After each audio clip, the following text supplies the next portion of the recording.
I am 78 years old. If you look at the statistics, I am in the final chapter, and nearly every time I meet someone new or catch up with an old acquaintance at the grocery store, they ask me the same thing. It is usually whispered, with a look of pity in their eyes. They ask, Arthur, don't you want a partner? Arthur, isn't the house too big for just one person? Wouldn't it be nice to have someone to share your morning coffee with? I understand why they ask. We are programmed to believe that being alone means being broken. We are told that the ultimate goal of the human experience is to be part of a pair. So, 5 years ago, when I was 73, I listened to them. I opened my door, I let someone in, and I am going to tell you the truth that nobody wants to admit at dinner parties. I have never been more exhausted, more anxious, and more spiritually drained than I was when I was in a relationship. Let me back up a bit. My wife, Eleanor, passed away when I was 68. It was cancer. It was a long 2 years of hospitals and hospice and holding her hand while she slowly faded. When she finally let go, the silence in the house was deafening. It was not just quiet, it was heavy. For the first year I was a ghost in my own home. I sat in her chair. I watched the television without turning it on. I felt like half of a person. But then, time did what time does. It healed the sharp edges. I started to find a routine. I am a retired engineer, so I like systems. I set up a wood shop in the garage. I started waking up at 5:30 in the morning.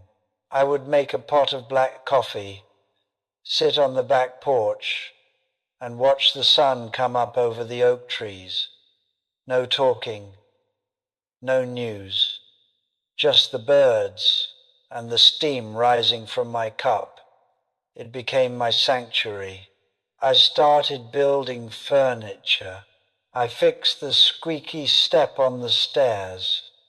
I read books on history that I had meant to read for 40 years. By the time I turned 72, I realized something surprising. I was content. I was not jumping for joy, but I was steady. I had peace. But the world does not like to see an old man alone. My daughter, Sarah, is a wonderful woman, but she is a fixer. She would come over for Sunday dinner and look at me with those worried eyes.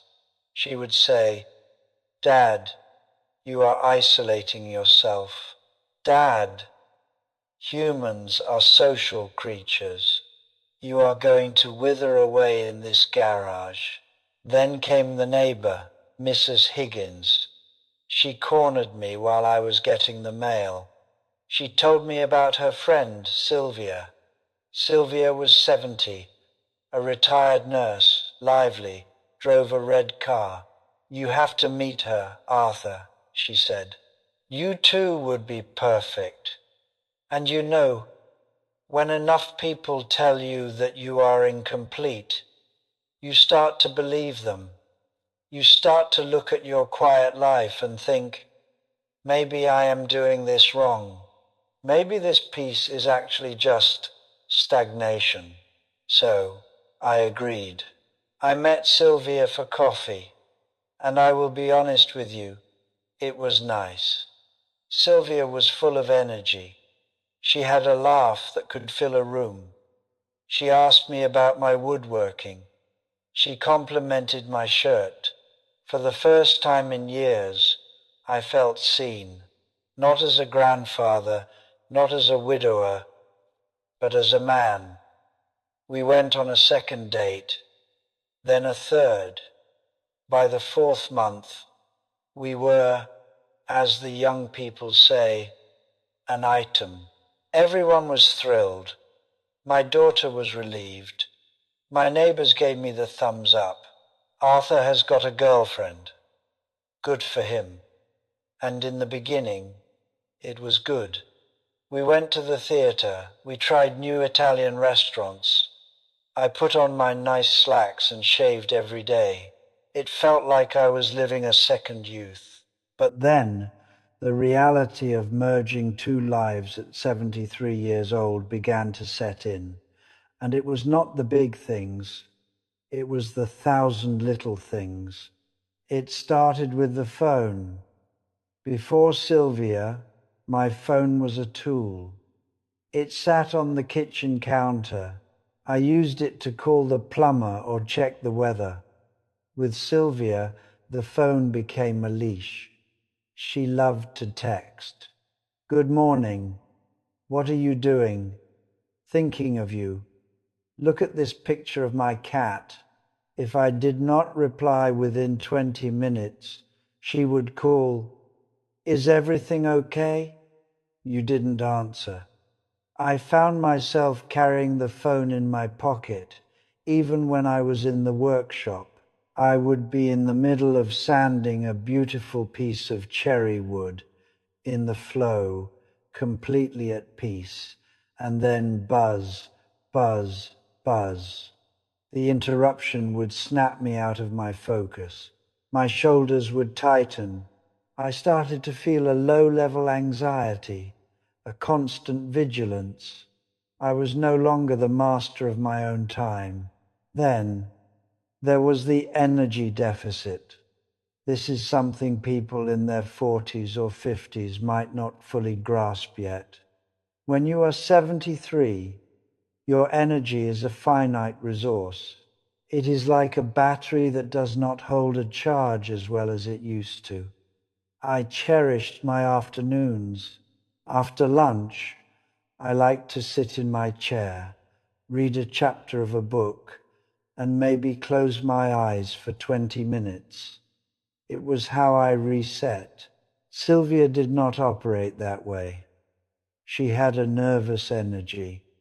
She wanted to go to the outlet mall on Tuesdays.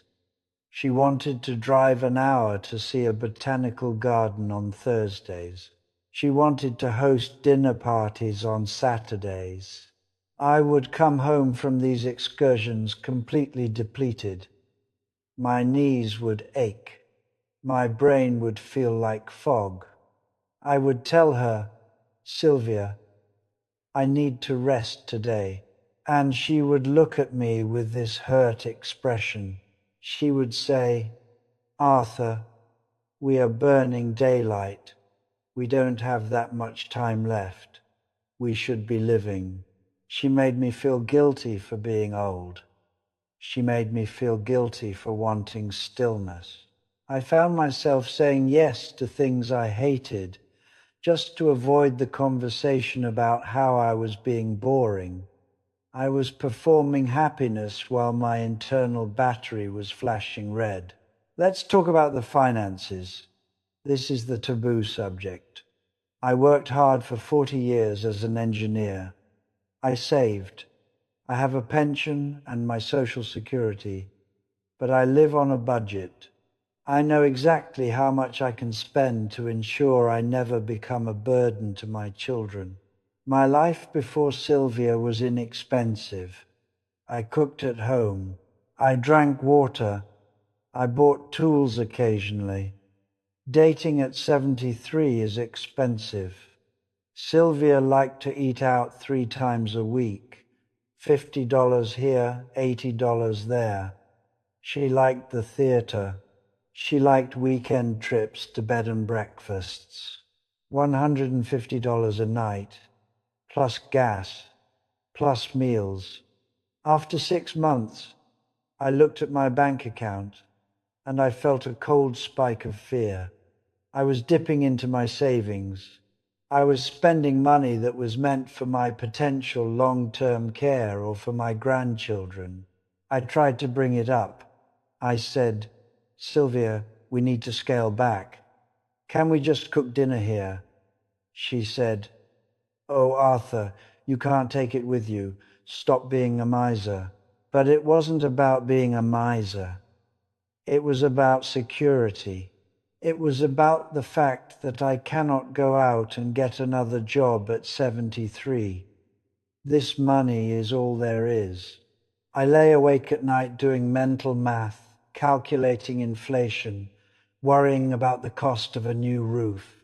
The peace I had built was being eaten away by financial anxiety. The breaking point came 8 months into the relationship. It was July. Sylvia had decided we needed to redecorate my living room. She said my leather armchair, the one I had sat in for 15 years, the one that molded perfectly to my back, was an eyesore. She bought throw pillows. She moved my books. She put scented candles on every surface. My house started to smell like vanilla and lavender. It didn't smell like wood and old paper anymore. It didn't smell like me. One Saturday morning, I walked into the kitchen to make my coffee. It was 6 in the morning. Usually, this is my sacred time, but Sylvia had stayed over. She was already up, clattering dishes, playing the news on the radio at full volume. She started talking to me about her niece's wedding before I had even taken a sip of coffee. She was talking about flights and hotels and what colored tie I should wear. I stood there, holding my mug, and I looked around my kitchen, and I felt like a stranger. I felt crowded. I felt suffocated. I realized that in my effort not to be lonely, I had completely abandoned myself. I was living someone else's life, on someone else's schedule, spending money I wasn't comfortable spending, to please a woman who didn't actually like who I was. She liked the idea of me. She liked having a companion, but she didn't like my silence. She didn't respect my need for solitude. I ended it 2 days later. It was not easy. There were tears. She told me I was making a mistake. She told me I was going to die alone and bitter. My daughter was disappointed. She said, Dad, she was trying so hard. But the moment Sylvia drove out of my driveway for the last time, I walked back into my house. I turned off the radio, and I sat in my old leather chair, and the silence washed over me like a warm bath. It was the most beautiful feeling I have ever experienced. That was 5 years ago. I am 78 now. I have not been on a date since, and I have no intention of ever doing it again.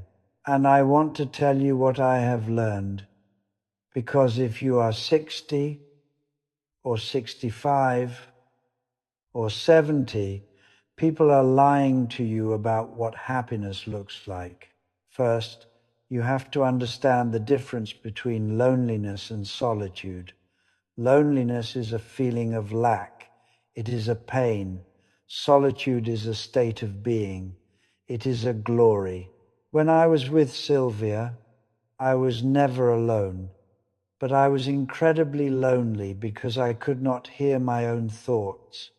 Now, I am alone almost all day, but I am not lonely. I am full. I am full of my projects, my books, my thoughts, and the simple rhythm of a day that belongs entirely to me. Second, at this age, peace is the most valuable currency you have. It is worth more than money. It is worth more than excitement. It is worth more than validation. When you invite someone into your life, you are inviting in their chaos, their family drama, their health issues, their financial expectations, and their neuroses. When you are 30, You have the energy to process that chaos. When you are 78, you do not. You have earned the right to a calm harbor. I have a friend, George. He is 80. He got remarried last year to a woman 10 years younger. I see him at the hardware store. He looks tired. He tells me about the cruises he has to go on. He tells me about the arguments over the thermostat.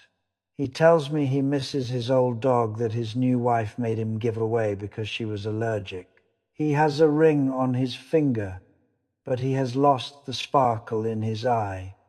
He traded his freedom for the appearance of not being alone. There is a dignity in handling your own life. I wake up when I want. I eat what I want.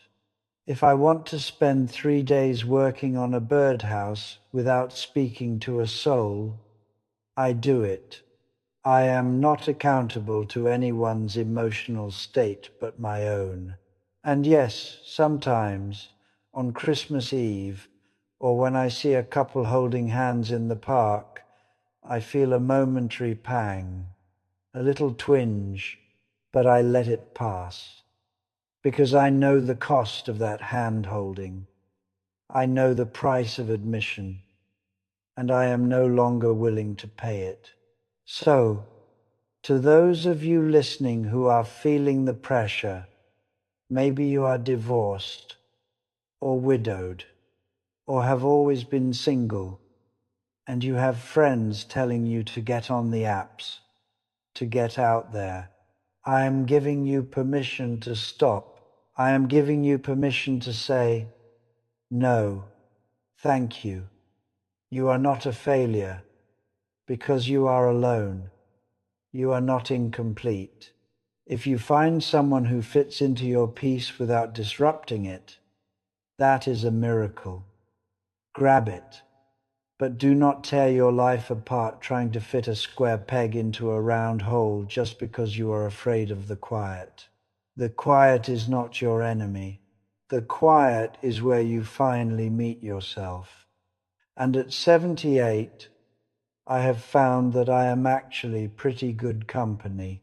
Don't let the fear of dying alone force you to live in a way that makes you wish you were dead. Reclaim your space, reclaim your time, reclaim your money, and most importantly, reclaim your peace. It is the only thing we get to keep until the very end. If this story struck a chord with you, if you understand the value of a quiet morning and a life lived on your own terms, please do me a favor. Click that subscribe button for this channel, like this video so others can find it. And I want to hear from you in the comments. Are you embracing the solitude, or are you still searching? Let's talk about it.